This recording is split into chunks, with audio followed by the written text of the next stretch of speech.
Hi friends! అందరూ ఎలా ఉన్నారు? బాగున్నారా? నేనైతే బాగున్నానండి.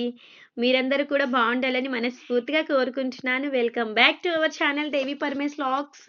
ఈరోజు నేను గుత్తి వంకాయ కర్రీ ఏ విధంగా చేసుకున్నానో మీకైతే ఈ వీడియోలో చూపిస్తున్నాను ఫ్రెండ్స్. సో, నా కర్రీ చూసి ఏ విధంగా ఉందో మీరు కూడా కమెంట్ చేసేయండి. ఇంకా ఫస్ట్ టైం గనక వీడియో చూసినట్లయితే ఒక లైక్ అయితే ఇయ్యండి. వీడియోని ఎక్కడ స్కిప్ చేయొద్దు. పూర్తి వీడియో చూడండి. ఎలా ఉందో కమెంట్ అయితే చేసేయండి. ఇంకా మీరు ఇచ్చే ఒక లైక్ చాలా వాల్యుబుల్ కదా! సో, లైక్ అయితే ఇచ్చి సపోర్ట్ చేసేయండి ఫ్రెండ్స్. వీడియోలోకైతే ఎళ్ళిపోదాం. కర్రీ అయితే చాలా బావుందని నేను చెప్తున్నాను. చాలా బాగా వచ్చిందండి. ఫస్ట్ టైమ్ అయితే చాలా బాగా వచ్చిందనైతే నేను అనుకుంటున్నానండి. సో, ఫ్రెండ్స్ మీలో ఎంతమందికి గుత్తి వంకాయ కర్రీ అంటే ఇష్టమో నాకైతే కమెంట్ సెక్షన్‌లో తెలియచేసేయండి. నాకైతే చాలా ఇష్టమండి గుత్తి వంకాయ కర్రీ. సో, నేను ఏ విధంగా చేసుకున్నానో మీకైతే చూపిస్తున్నానండి. ముందుగా ఇలా లేతగా ఉన్న వంకాయలు, చిన్న వంకాయలను తీసుకొని మనం వాటిని కట్ చేసుకోవాలండి. ముందు చిన్న చిన్న అందులో పుచ్చులు ఉన్నాయో లేదో చెక్ చేసుకొని ఆటిల్ని మనం నీట్‌గా కట్ చేసుకోవాలి. అంటే ఒక 4 పీసెస్ కింద, 6 పీసెస్ కింద అలా నేనిప్పుడు వీడియో క్లిప్‌లో చూపిస్తున్నట్లుగా కట్ చేసుకోవాలి. కింద ఉన్న కాడ కట్ చేసుకున్నా, కట్ చేసుకోపోయినా ముందు వాటిని మాత్రం పుచ్చు ఉన్నది, లేనిది చూసి నీట్‌గా కట్ చేసుకోవాలి. యాక్చువల్‌గా గుత్తి వంకాయ అనేసరికి పుచ్చులు లేకుండా ఉన్నవైతే చాలా బావుంటాయండి. పుచ్చులున్నవైతే బాగోవు. సో, చూస్తున్నారు కదా! ఈ విధంగా ఇలా తీసుకొని వాటర్‌లో అయితే వేసేసుకోవాలి ఇంకా.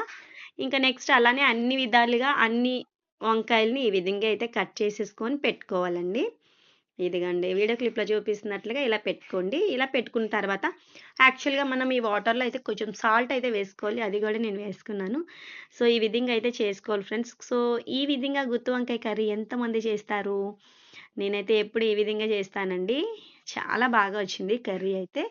సో, ఫ్రెండ్స్ ఈ విధంగా అయితే కట్ చేస్తున్నాను. ఇంకా చిన్న చిన్నవే కాబట్టి నేను 4 పీసెస్ లాగా అలా కట్ చేస్తున్నానండి. ముక్క విరగకూడదు కదా! సో, 4 పార్ట్స్ లాగా.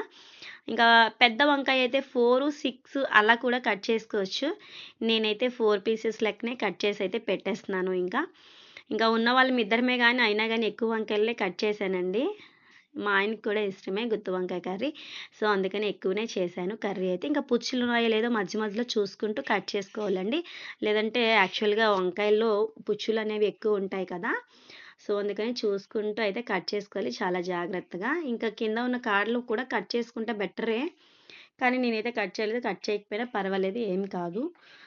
సో, ఈ విధంగా కట్ చేసేసుకొని పెట్టేసుకొని ఇంకా మధ్య మధ్యలో పెద్ద పెద్ద కాడలున్నవైతే కట్ చేసుకుంటే బెటరండి. సో, చిన్న వంకాయలకైతే కట్ చేయాల్సిన అవసరం అయితే ఉండదు. సో, నేనైతే ఎప్పుడు ఈ విధంగానే చేస్తాను ఫ్రెండ్స్. సో, మీరు ఏ విధంగా చేస్తారో నాకైతే తెలియచేసేయండి. ఎందుకంటే ఒక్కొక్కళ్ళు ఒక్కొక్క మెథడ్‌లో చేస్తారు కదా! సో, ఈ విధంగా అయితే చేస్తున్నాను. ఇంకా గుత్తి వంకాయలైతే రెడీ అయిపోయాయి. ఇంకా కొంచెం ఉన్నాయి. అవి కూడా కట్ చేసి అయితే వేసేస్తున్నానండి. ఇంకా అన్నీ అయితే వీడియో క్లిప్పు పెద్దదయిపోతదని అయినా గాని చూపించేసాను. ఇంకా ఫాస్ట్‌గా కట్ చేసి అయితే వేసేసాను. కొంచెం కొంచెం ముక్కలైతే విరిగిపోయినియి. అవి కూడా ఏం కాదండి. అవి కూడా వేసేసుకోవచ్చు. ఇప్పుడు ఇందులోకి మనం ఆ వాటర్ అయితే చెప్పాను కదా! అంటే ఈ వంకాయ అనేది ఆహ్, ఏదో అంటారు కదా! సో, అది రాకుండా ఉండడానికి మనం కొంచెం సాల్ట్‌నయితే యాడ్ చేసుకోవాలండి. కండ్ర అంటారు కదా! సో, ఆ కండ్ర వేయకుండా ఇందులోకి సాల్ట్ అయితే వేసేసుకోవాలి. మనం సాల్ట్ వేసుకుంటే కండ్ర అనేది రాదు. ఇప్పుడు మనం స్టవ్ వెలిగించేసుకొని ఇక పాన్ అయితే పెట్టేసుకున్నాను. ఇంకా పాన్‌లో మనం ఆయిల్ అయితే వేసుకోవాలి. ఎందుకంటే ఫస్ట్ ఆఫ్ ఆల్ వంకాయల్ని డీప్ ఫ్రై చేసుకోవాలండి గుత్తి వంకాయ. చాలామంది ఆ వంకాయలు ఇలా కట్ చేసుకున్న తర్వాత దీంట్లోకి ముద్ద వేసి పెడతారు కానీ, అట్లాగైతే వంకాయ అనేది వేగదండి. అందుకని చెప్పేసి నేనైతే ఎప్పుడు ఇలా కడిగేసి పెట్టుకున్న వంకాయలనే నేను నీట్‌గా ముందు తీసేసుకొని మామూలుగా అయితే ఈ విధంగా ఇంకా ఫ్రైకైతే పాన్ అయితే పెట్టేసాను. ఫస్ట్ ఆఫ్ ఆల్ నేను వంకాయలైతే ఫ్రై చేసేసుకుంటాను. ఇంకిక్కడైతే మిక్సీ జార్‌లో టమాటో అండ్ ఆనియన్స్, మసాలా అన్నీ పచ్చిమిర్చి, అల్లం, వెల్లుల్లిపాయి అన్నీ మిక్సీ అయితే చేసేసుకుంటానండి. ఎందుకంటే వీడియో కోసమని కాదు గానీ నేను ఎప్పుడు ఇంట్లో ఏ విధంగా చేసుకుంటానో ఆ విధంగానే కుకింగ్ అయితే చేస్తానండి. ఎందుకంటే చిన్న పిల్లాడు కదా! మసాలాలవి అయితే ఎక్కువ యూజ్ చేయను. ఇంకా టమాటో అలానే ఆనియన్, పచ్చిమిర్చి, అల్లం, వెల్లుల్లి, కొంచెం గరం మసాలా సామాన్లయితే గూడా వేశాను. సో, ఈ విధంగా వీటిని కూడా ఈ లోగలో మిక్సీ చేసేసి పక్కనైతే పెట్టేసుకున్నాను. ఆ తర్వాత మనం వంకాయలని ఏ విధంగా ఫ్రై చేసుకోవాలో చూద్దామండి. సో, ఫస్ట్ ఇది అయిపోగానే ఇంకా దీన్ని కూడా పక్కన పెట్టేసుకుంటాం కదా! సో, ఈ పక్కన పెట్టేసుకున్న తర్వాత అప్పుడు వంకాయలు మనం ఫ్రై చేసుకుందాము. సో, ఎప్పుడు గూడా మేము ఈ విధంగా ట్రై చేస్తామండి.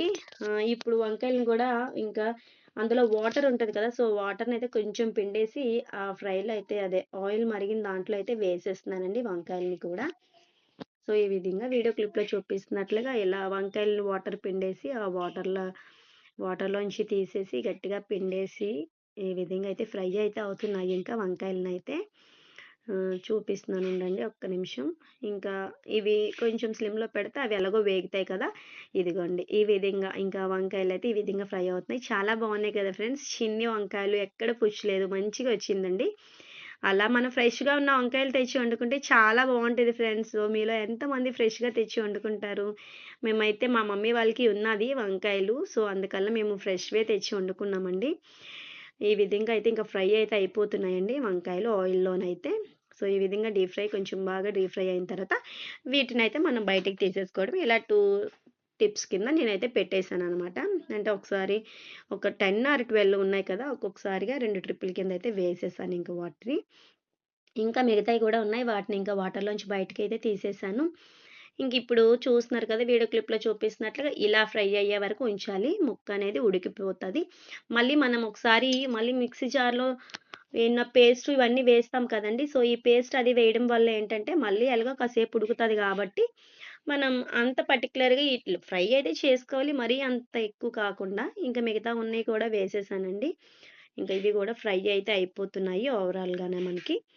ఈ విధంగా ఫ్రై అయిపోయిన తర్వాత ఇప్పుడు మనం ఆ ముద్దనైతే గూడా అందులో ఏసేసుకోవాలి. ఇంక కొంచెం ఉండిపోయినాయి కదా! ఇవైతే వేపేసుకుంటున్నానండి. సో, ఫ్రెండ్స్ ఎంతమంది మీలో వంకాయి గుత్తి వంకాయ కర్రీ ఇష్టపడతారా? నార్మల్ వంకాయ ఇష్టపడతారా? వంకాయ బంగాళదుంప ఇష్టపడతారా? కమెంట్ జేసేయండి.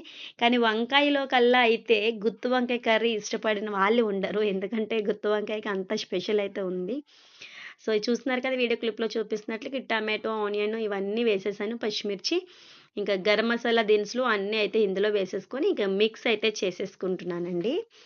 ఇంక ఈ విధంగా దాల్చిన చెక్క, జీరా, నెక్స్ట్ ఏమో ఈ విధంగా ఇవన్నీ వేసేసుకొని ఇంకా పెట్టేసుకున్నాను. ఇంకా జాజిపత్రి అలా ఒక్కొక్కటి ఇంకా మసాలా దినుసుల్లో ఎక్కువ కాదు గానీ, ఒక్కొక్కటిగా వేసాను. ఈ ఒక్కొక్కటి వేసిన తర్వాత దీన్నైతే నేను ఒకసారి ఇంక ఈ విధంగా అల్లం, వెల్లుల్లిని కూడా వేసేస్తున్నాను ఇందులోనే. ఈ అల్లం ముక్కని కొంచెం కచ్చపచ్చగా దంచేసి వేసేసుకుంటే సరిపోతుంది. ఇంక పేస్ట్ అయితే మనకి రెడీ అయిపోయింది ఫ్రెండ్స్. ఇంక ఇందులో ఇంక జీడిపప్పు అలా యేసుకున్న బెటరే బానే ఉంటుంది. దోసపప్పు, జీడిపప్పు ఇలాగా. సో, నేనైతే అవన్నీ వేసుకోలేదండి. ఇక కంగారు చేసేసాను. ఇంకా ఈ విధంగా ఈ మరిగిన ఆయిల్‌లోని కూడా మనం ఈ పేస్ట్ అనేది వేసేసుకుంటే సరిపోతుంది. ఇప్పుడు ఈ పేస్ట్ వేగిన తర్వాత కొంచెం సేపు వేగిన తర్వాత మనం ఇప్పుడు ముందుగా డీప్ ఫ్రై చేసుకున్న వంకాయ ముక్కలనైతే వేసేసుకుంటే సరిపోతుందండి. ఇదిగో చూస్తున్నారు కదా! వీడియో క్లిప్‌లో చూపిస్తున్నట్లుగా మీకు ఆ వంకాయ ముక్కల్ని గూడా వేసేసుకుంటాం. ఇప్పుడు ఇంకా మనకి ఇది ముద్దనేది వేగిందో లేదో ఎలా తెలుస్తదంటే, మనకి వాటర్ అనేది అంతా ఇంకిపోయి ఆయిల్ అనేది పైకి తేలుతదండి. అప్పుడు మనకి ముద్ద వేగిందని లెక్కనమాట.